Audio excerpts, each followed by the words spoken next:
Welcome back to Cinema in the Varam. Cinema in the Varamல நம்ம கூட பெரிய கலைஞர் அதாவது நம்ம இந்தியாவுக்கே வந்து ஒரு பெருமிதம் கொடுத்த ஒரு கலைஞர்னு சொல்லலாம். இந்த மாதிரி ஒரு சினிமாட்டோகிராஃபர் நமக்கு கிடைச்சது நமக்கு ரொம்ப ஒரு பெரிய பெருமைனே சொல்லலாம். அப்படி ஒரு பெருமை மிக்க ஒரு டைரக்டரோட ஒரு படம் அதான் இனம். இனம் அப்படிங்கிறது வந்து ஒரு இலங்கை பத்தின ஒரு விஷயம் அப்படின்னு நம்ம கேள்விப்பட்ட உடனே நம்ம கண்டிப்பா சந்தோஷவன் சார் கிட்ட எல்லாமே கேட்டு தெரிஞ்சுக்கணும்னு ஆசைப்பட்டு நிறைய விஷயங்கள் கேட்டோம். அவர் சொன்னாரு என்னோட ஆர்டிஸ்ட் கிட்டயும் நீங்க பேசணும் அப்படின்னு சொன்னாரு. நம்ம கூட வந்து ஆக்டர் கருணாஸ் இருக்காங்க. வணக்கம் sir, welcome to the show. And நம்ம கூட சுகந்தா ராம் இருக்காங்க. படத்துல வந்து நீங்க லீட் ரோல் ப்ளே பண்ணிருக்கீங்க. Welcome to the show. And dialogue writer, welcome to the show, Aarthi Sivakumar.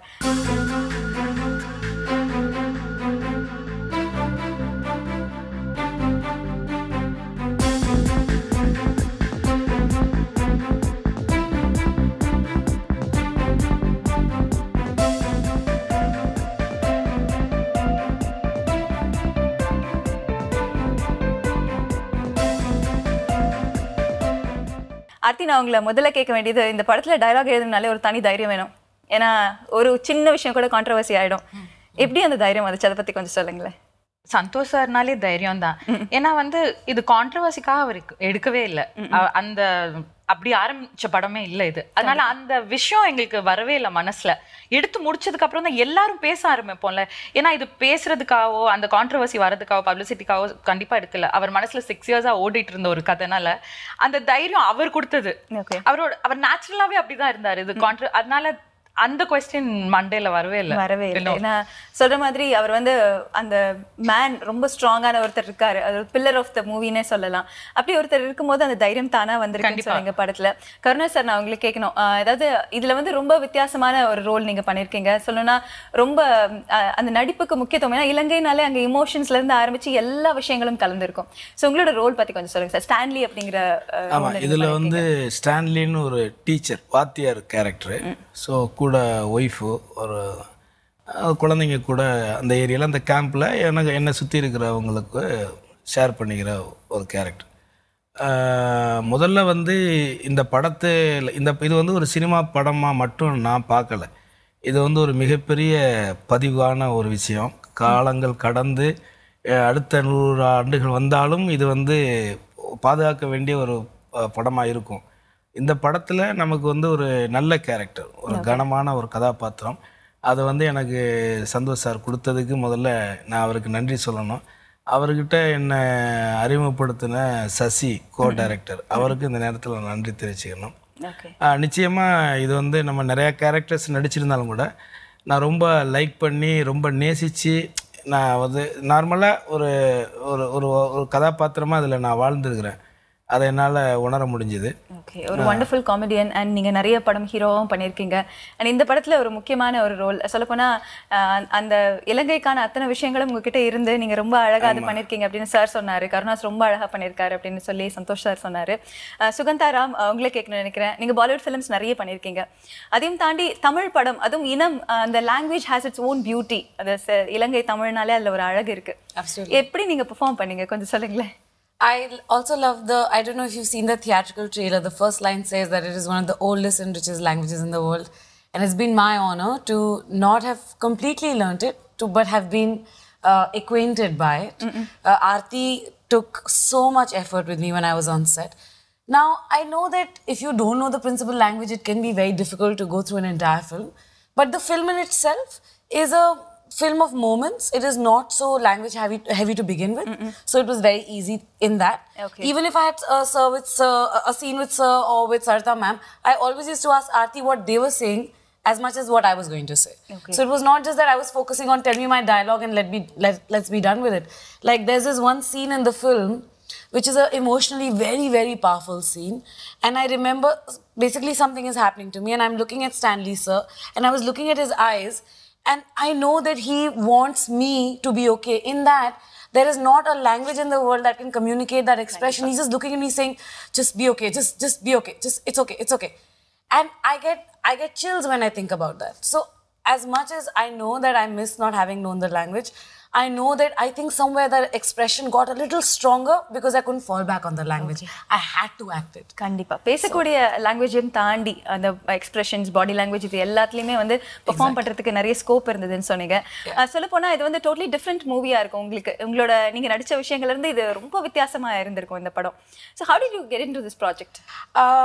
I was looking at her blankly for a little bit, sorry. I'm a mountaineer. I like climbing mountains. I've done a mountaineering course. And I'd gone to the mountain and I was looking 1/4 my size. I was dark as the night. I used to look like one urchin little child. And sir saw my picture at a friend's Facebook page and said, call this girl, I want to meet her. It was as random as that. And I went and met him in a loose t-shirt, torn jeans. I said, yes. He's like, do you want to do my film? And I'm like hyperventilating, saying, what do you mean you want? And he said, yeah, come, we'll audition. And it wasn't that easy because then I did some 40 auditions with so many people. Sir made me go through like a list of people that I had to act for. But I actually got the film because I think it was just complete fate. I never asked for it. I don't think Sir was looking for me. We just found each other and it's just magical. Okay, உங்களோட passion அதாவது இந்த மவுண்டனரா நீங்க இருக்கிறதுனால இது உங்களுக்கு work out ஆயிருக்கு கண்டிப்பா சொல்லணும். ஆர்த்தி நான் உங்களுக்கு கேக்குறேன் அவங்க பேசும்போது சொன்னாங்க எனக்கு வந்து நிறைய செட்ல ஹெல்ப் பண்ணது வந்து ஆர்த்தி அப்படின்னு. எப்படி நீங்க அவங்க கிட்ட வேலை வாங்குனீங்க? எவ்வளவு ஈஸியா இருந்தது? அதை பத்தி கொஞ்சம் சொல்லுங்க. ஆக்சுவலா அவங்க தான் என்கிட்ட வேலை வாங்கினாங்கன்னு சொல்லணும். அந்த அளவுக்கு ஒரு கமிட்டட் ஆர்டிஸ்ட். ஏன்னா நாங்க வந்து சந்தோஷ் சார் மாதிரி ஒரு டிரெக்டர் கிட்ட ஒர்க் பண்ணும்போது அவர் வந்து 24 hours ஒர்க் தான் யோசிப்பாரு. அவர் ரொம்ப ஃபாஸ்ட், அவரோட மைண்ட் ரொம்ப ஃபாஸ்டா ஓடும். அதை கீப் அப் பண்றதுக்கு இந்த மாதிரி ஒரு ஆர்டிஸ்ட் இருந்தா ரொம்ப ஈஸி. ஏன்னா நாங்க வந்து சந்தோஷ் சாரோட செட்டோ யூனிட்டோ சரி இந்த வேலை தான் அப்படின்னு இருக்க மாட்டோம். நாங்க எல்லாருமே ஒரு ஃபேமிலியா எல்லா வேலையும் பார்ப்போம். ஸோ நான் ஒரு அசோசியேட்டா இருந்தா ஒரு ஒர்க், அந்த அசோசியேட்டுக்கான ஒர்க் மட்டும் பார்க்க மாட்டேன், எல்லா ஒர்க்கும் நாங்க பார்ப்போம். அந்த சமயத்துல இந்த மாதிரி வெதர் கருணா சாரா இருக்கட்டும் சரி, சுகந்தா இருக்கட்டும் சரி, ரொம்ப ரொம்ப ஈஸியா இருந்தது. அவங்க தான் சுகந்தா எல்லாம் வந்து எனக்கு நல்லா தெரியும். நாங்க வந்து அந்த இன்ட்ரோகேஷன் சீன் ரொம்ப முக்கியமான சீனை கடைசி தான் ஷூட் பண்ணோம். ஆனா 2 வாரமா என்னைய வந்து ஆர்த்தி டைலாக்ஸ் கூட நான் படிச்சுக்கிறேன் அது வந்து ரிவர்ஸ்ல ஓடிட்டு இருந்தது. So it was like so good. ரொம்ப ஈஸியா இருந்தது. இவங்கள்ட்ட எல்லாம் வேலை வாங்க வேண்டாம், ஓடி போய் நின்னுக்கலாம், எங்கேயாவது கொஞ்சம் ரெஸ்ட் கொடுங்க அந்த மாதிரி. So it was very easy. Karuna sir உங்களை கேட்கணும். பாத்தீங்கன்னா சார் நான் மீட் பண்ணும்போது ரொம்ப ஹம்பிள், ரொம்ப ஸ்வீட், இவ்வளோ அவார்ட்ஸ் வாங்கியிருக்காரு. அதாவது அவார்ட்ஸ் எல்லாம் உங்களுக்கு பிடிக்குதே சார், ஆனா வந்து எவ்வளோ வாங்கியிருக்கீங்க எல்லாம் கேட்டு முடிச்சிட்டதுக்கு அப்புறம் அவர்கிட்ட பாத்தீங்கன்னா அந்த ஸ்வீட்னஸ் இருக்கு, அவ்வளோ ஹம்பிளா இருக்காரு. ஸோ எப்படி இருந்தது அவர் கூட ஒர்க் பண்ற? உண்மையிலே வந்து நானே வந்து அந்த அசிஸ்டன்ட் டைரக்டர் வந்து அவன் வந்து நான் லயலாவில் அந்த பையன் படிக்கும் பொழுது கல்ச்சுரல்ஸில் நான் அவனுக்கு வந்து பரிசு கொடுத்துருக்குறேன். நான் சீஃப் கெஸ்ட்டாக போயிருக்கேன். அதை வந்து அந்த பையன் எனக்கு ஞாபகப்படுத்தி எங்கிட்ட சொன்னான், அவங்கள்ட்ட பரிசெல்லாம் வாங்கியிருக்கேன் சார். இப்போ என்னப்பா பண்ணுறீங்க பொழுது மாதிரி சந்தோஷ் சிவன் சார்கிட்ட வேலை செய்கிறேன். அப்படியே என்ன வேலை செய்கிறேன்? மாதிரி கூட அசிஸ்டண்டார் அவர் இப்போ எதாவது படம் பண்ணுறாரா? ஆமாம், ஒரு ப்ராஜெக்ட் ஒன்று பிளான் பண்ணிகிட்ருக்கோம். வாய்ப்பு வந்தால் ஏதாவது ஒரு ஷார்ட் வர்ற மாதிரி எதாவது இருந்தால் கூப்பிட சொல்லு, நான் வேணால் வந்து பண்ணுறேன். ஸோ இந்த அளவுக்கு எனக்கு வந்து அவரை பிடிக்கும். ஆனால் அவர் யாருன்னே தெரியாது, எனக்கு அவரை பார்த்ததும் கிடையாது. ஸோ அதுக்கப்புறம் ஒரு 10 days கழிச்சு, 10 to 15 days கழித்து இந்த பையன் வந்து இது மாதிரி சார் உங்களை மீட் பண்ண சொல்கிறாருன்னு சொல்லும் பொழுது நான் அவரை பார்க்குறதுக்காக போனேன். போகும்பொழுது ஒரு பெரிய டெக்னீஷியன், ஒரு பெரிய சாதனையாளர், நம்ம பார்த்ததில்லை, பாம்பேயில் பெரிய பெரிய படங்கள் பண்ணவர். சரி எப்படியே இருப்பார்னு நினச்சிக்கிட்டு தான் நம்ம போகிறோம். பட் அங்கே போய் பார்க்கும் பொழுது அவருடைய யதார்த்தம் ரொம்ப பிடிச்சிருந்தது. அவரை பார்த்தோன்னே எனக்கு அது பிடிக்கும், எனக்கு யதார்த்தம் பிடிக்கும். அது அவர்கிட்ட நிறையா இருக்கும் பொழுது அது சினிமாவில் இருக்கிற ஒருத்தர் இப்படி ஒரு ஆள் இவ்வளோ ஹம்புளாக இருக்கார். அப்போ எனக்கு ரொம்ப பிடிச்சிருச்சு அவர். ஸோ அன்னைக்கு முதல் மீட்டிங்லேயே நாங்கள் 2 பேரும் ரொம்ப க்ளோஸ் ஃப்ரெண்ட் ஆகிட்டோம். ஸோ அதுக்கு அடுத்த நாள் ஒரு 1-2-3 days கழிச்ச உடனே கம்போசிங் இருக்குது வாங்கினாங்க. அங்கே போனால் 2-3 பேர் உட்காந்து மியூசியேட்டர் விஷால் நாங்கள் எல்லாமே உட்காந்து அப்படியே பேசி அங்கேயே 2 பாட்டு அப்படியே எழுதி நான் தான் எழுதினேன். அப்படியே பேசிகிட்டே எழுதி அப்படியே டியூன் எல்லாமே பண்ணி அந்தளவுக்கு வந்து ஆர்த்தி சொன்ன மாதிரி அவருக்கு வந்து அந்த 24 மணி நேரமும் வந்து அந்த சினிமாவை தவிர வேறு எந்த திங்கிங்குமே அவர்கிட்ட கிடையாது. ஸோ அதையும் தாண்டி அவங்க சொன்ன மாதிரி அந்த ஒரு போலியே இல்லை அவர்கிட்ட. ஸோ இப்போ அவர் 11 அவார்டு, நேஷ்னல் அவார்டு வாங்கியிருக்காரு. ஏசியாவிலே வந்து ஒரு முக்கியமான ஒரு ஃபோட்டோகிராஃபராக இருக்கார். இப்படிங்கிறதெல்லாம் வந்து அவரோட இன்னர் ஹார்ட்டும் அதுக்கு ஒரு காரணம். கண்டிப்பா எந்த ஒளிமறையுமே இல்லாமல். இன்னொன்று வந்து எனக்கு அவர்கிட்ட பிடிச்ச விஷயம் என்னன்னாக்க, அவர் கூட இருக்கிற எல்லாரையுமே வந்து ரொம்ப ரெஸ்பெக்ட் பண்ணி, எல்லாரையுமே வந்து மிகப்பெரிய இவரை வந்து நான் பெரிய ஆளுமா நினச்சிக்காம, இப்போ ஆர்த்தி ஒன்று சொல்லும் பொழுது அவள் ஏன் இதை சொல்கிறான்னா, அந்த நேரத்தில் கூட இல்லை நீ போ கோ அப்படின்னு சொன்னாலும் அடுத்த நிமிஷம் அவர் தனியை வச்சு மறுபடியும் கால் ஆர்த்தின்னு கூப்பிட்டு நீ ஏன் அதை சொன்ன என்ன அதுன்னு ஸோ அந்த அளவுக்கு ஒருத்தரையுமே மதிக்கிற அமெரிக்கன் சொசைட்டி ஆஃப் சினிமாட்டோகிராஃபி அந்த இன்வைட் பண்ணி அவருக்கு வந்து அந்த ஒரு ஸ்டாண்டர்ட்ஸ் கொடுத்துருக்காங்க. நமக்கு அது பெருமைன்னே சொல்லலாம்.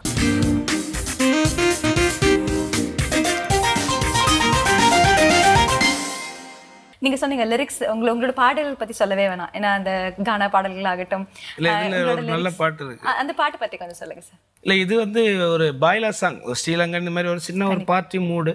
அந்த பார்ட்டி மூடு முடியும் பொழுது ஒரு ஷேடு மூடு அது மாதிரி வரும்.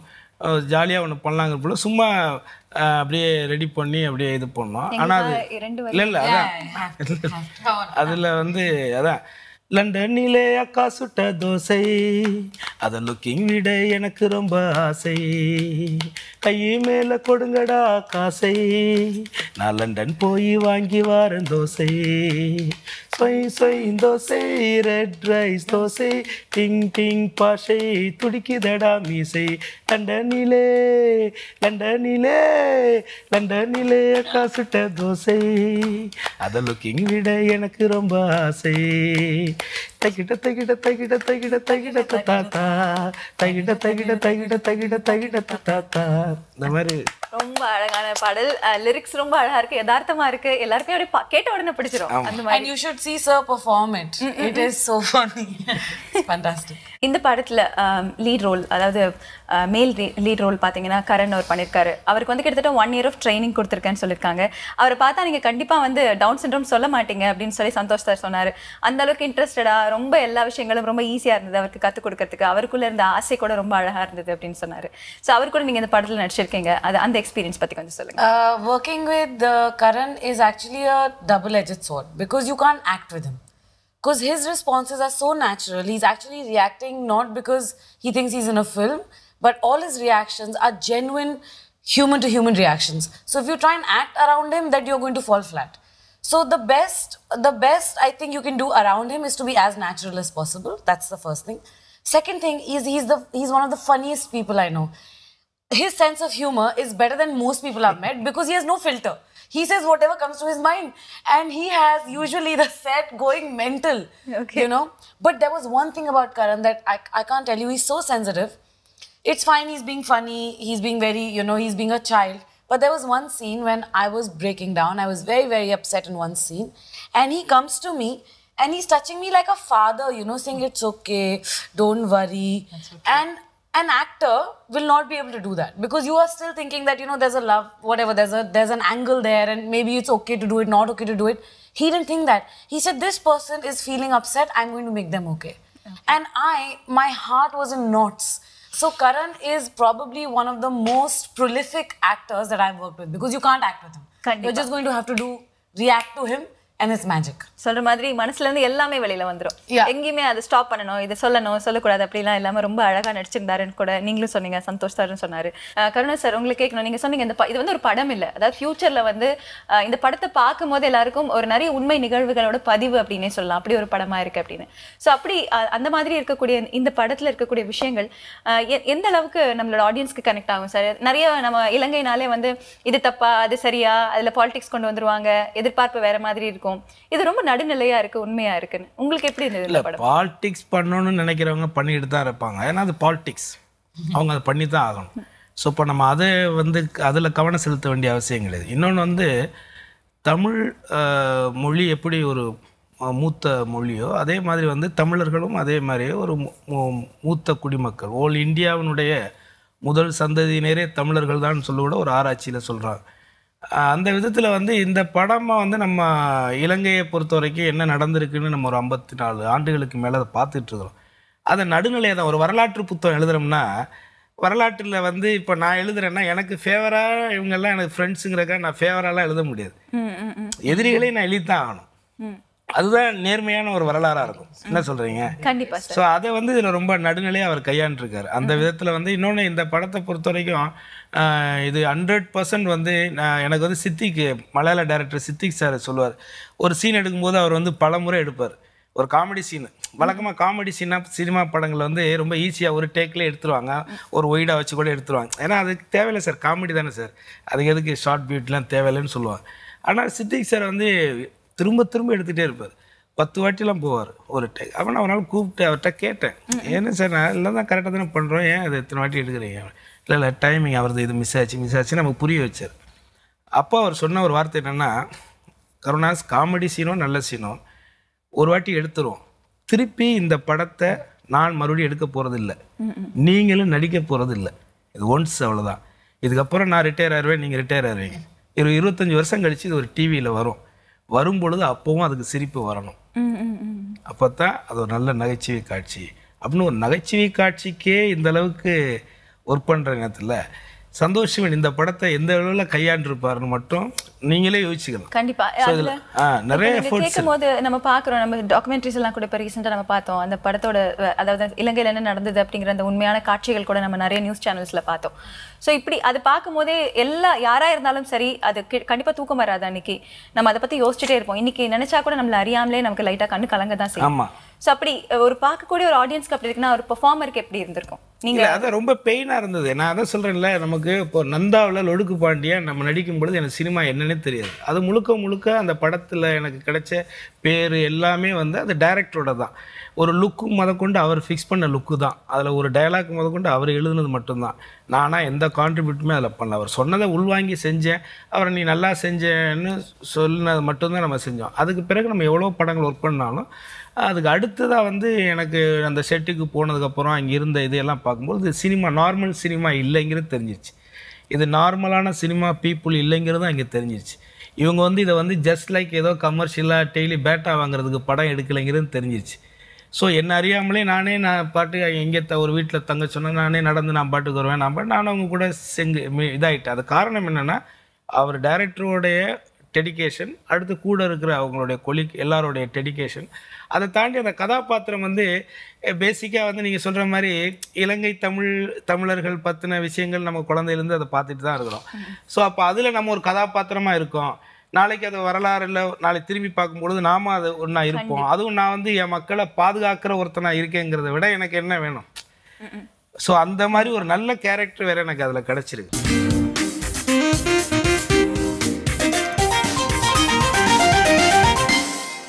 இன்னைக்கு என்னோட அப்பா அம்மா இருக்காங்க, நாளைக்கு இருப்பாங்களா, இல்லை என்ன ஆகும், இந்த நேரத்தில் என்ன ஆகும், ஒரு மொமெண்ட்ல என்ன ஆகும், அந்த குழந்தைங்களுக்கு வந்து பார்த்தீங்கன்னா எவ்வளோ இன்செக்யூரிட்டி இருக்கும். என்ன நிறைய குழந்தைங்க வந்து காணாமல் போயிருப்பாங்க, எங்கே போனாங்க எதுவுமே தெரியல அப்படின்னு அந்த பிரச்சனைகள்லாம் நிறைய இருந்திருக்கும். ஸோ இதை பற்றி நீங்கள் டயலாக் எழுதும்போது நிறைய பேர்கிட்ட நீங்கள் பேசியிருப்பீங்க, நிறைய ரிசர்ச் பண்ணியிருப்பீங்க. ஸோ எப்படி இருந்தது உங்களுக்கு அது அவங்க கிட்ட பேசும்போது அவங்களோட அந்த பெயின் எப்படி இருந்துச்சு? ஆக்சுவலாக ரிசர்ச்சுங்கிறத விட சந்தோஷ் சார் வந்து இது 6 இயர்ஸாக இதை தான் யோசிச்சுட்டு இருந்தார். ஸோ நான் வரும்போது it was just 3-4 months before shoot. அப்போது வரும்போது நாங்கள் சந்தோஷ் சார் கிட்ட நான் பேசும்போது அவரே அந்த மாதிரி ஒரு மைண்ட் செட்டில் இருந்தார் டைலாக்ஸை பொறுத்த வரைக்கும். அண்ட் ஸோ அவர் சொல்லும் போதே எனக்கு தெரிஞ்சிருச்சு அவர் அந்த பெயினை நல்லா உணர்ந்துட்டாருன்னு. அப்போ நாங்கள் வந்து ரவிங்கிற ஒருத்தரை தான் கூட்டிகிட்டு போயிருந்தோம் அங்கே எங்களுக்கு அந்த டைலெக்டை சொல்லி தரத்துக்கு. நான் இந்த ஒரு இன்சிடென்ட் சொன்னால் அவங்களுக்கு புரிஞ்சிடும் அவங்களோட வலி. இவர் வந்து நார்மலாக இங்கே சென்னையில் இப்போ இருக்கிறவர், ரெஃப்யூஜி ஆக்சுவலாக. ஆனால் அவர் வந்து நாங்கள் கேட்டோம் நீங்கள் எங்களோட செட்டுக்கு வரீங்களா அப்படின்னு. அவர் எங்கள் கிட்ட கேட்டார், அங்கே வந்தால் எங்களை நல்லா நடத்துவீங்களா அப்படின்னு. ஸோ நான் நினச்சேன், இப்போ நார்மலாக இருக்கிற ஒருத்தரே என்னை நல்லா நடத்துவீங்களான்னு கேட்குற போது இதெல்லாம் தாண்டி வரவங்க எப்படி இருப்பாங்கங்கிறதுக்கு this is more than enough.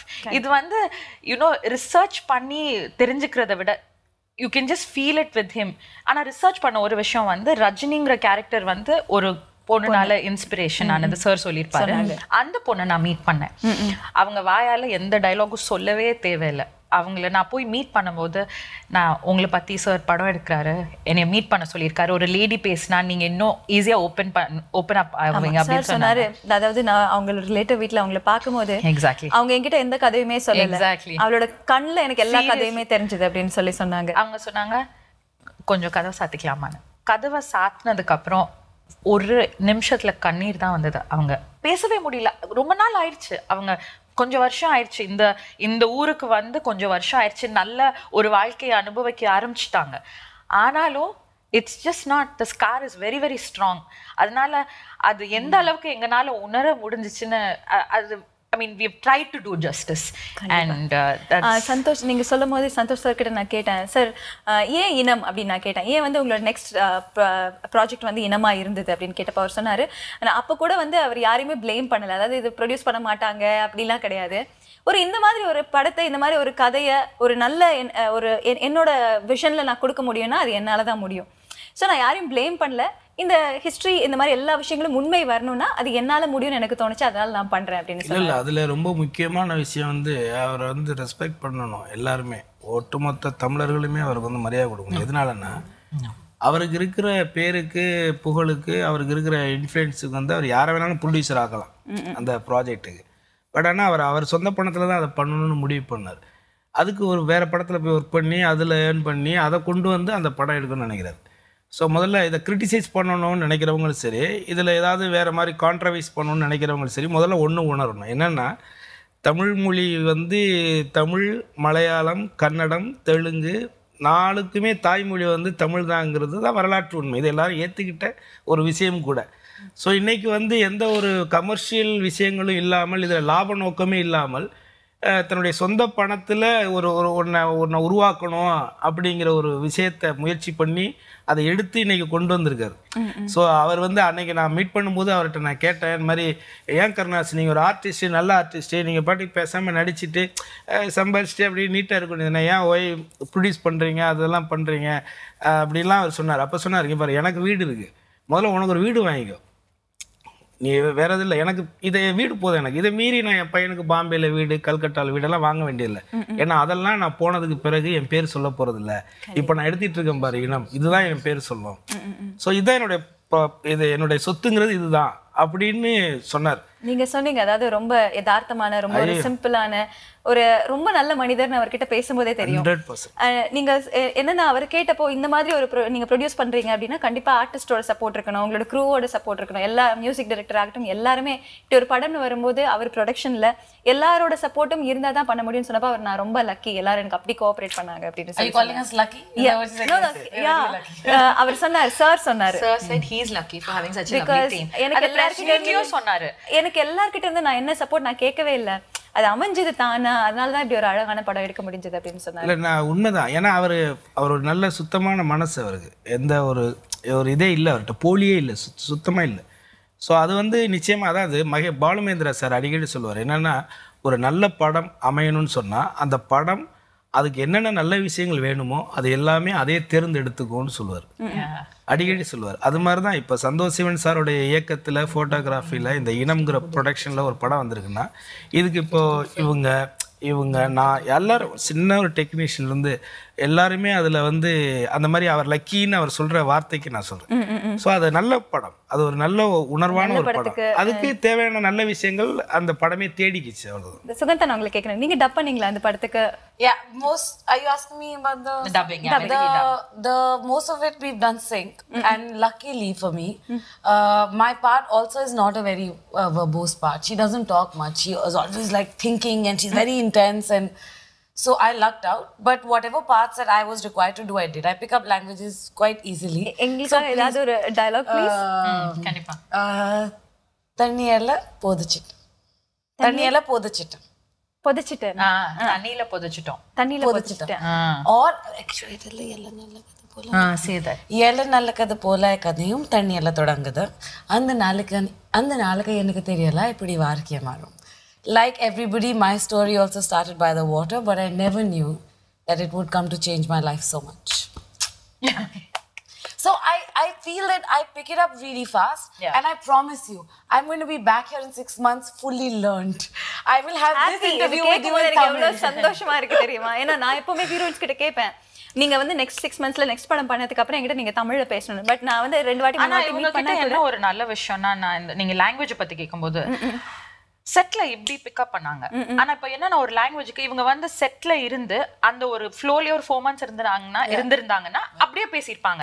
எங்க செட்ல இருந்து அவ்வளோ நல்லா பேசினவங்க இன்னொரு ஹிந்தி செட்டுக்கு போகும்போது she doesn't have anybody to continuously communicate in this language. Yeah, so that's what we used to do. Like Aarti was really helpful. I would take my phone, I would record her, and I would understand what I have to say. I would also ask her what Sir will say, what Ma'am will say, what Nandan will say. I would not learn their parts, but what they're saying to me, I would learn that. And then right before the take, I'd be like, just say it. And I would learn the way it says, but keep the emotion of what I have to say. ரொம்ப அழகா நிறைய விஷயங்கள் பகிர்ந்துக்கிட்டீங்க படம் பத்தி. ரொம்ப thanks and all the best. ரொம்ப அழகான உண்மையுள்ள ஒரு படம் வந்து ரிலீஸ் ஆக போகுது. அதாவது இனம் நிறைய விஷயங்கள் நாம கற்பனையில் நினைச்சிட்டு இருக்கோம் அவங்களோட மக்களோட வாழ்க்கை இப்படிதான் இருக்குமா அப்படின்னு. பட் அதையும் தாண்டி ஒருத்தவங்க தானாவே தன்னோட எமோஷன்ஸ் எப்படி வெளிக்கொண்டு வந்திருக்காங்க. ஒரு பொண்ணை பார்த்து அதுல இன்ஸ்பயர் ஆகி ரொம்ப அழகான ஒரு கதை நினைச்சிருக்காங்க இனம். கண்டிப்பா தியேட்டர்ஸ்ல போய் படம் பாருங்க. நம்ம கூட படம் பத்தி ரொம்ப அழகா ஷேர் பண்ணாங்க. கருணாஸ் நம்ம கூட பகிர்ந்துக்கிட்டாங்க. படத்தோட ஹீரோயின் சுகந்தாராம் நம்ம கூட இருந்தாங்க.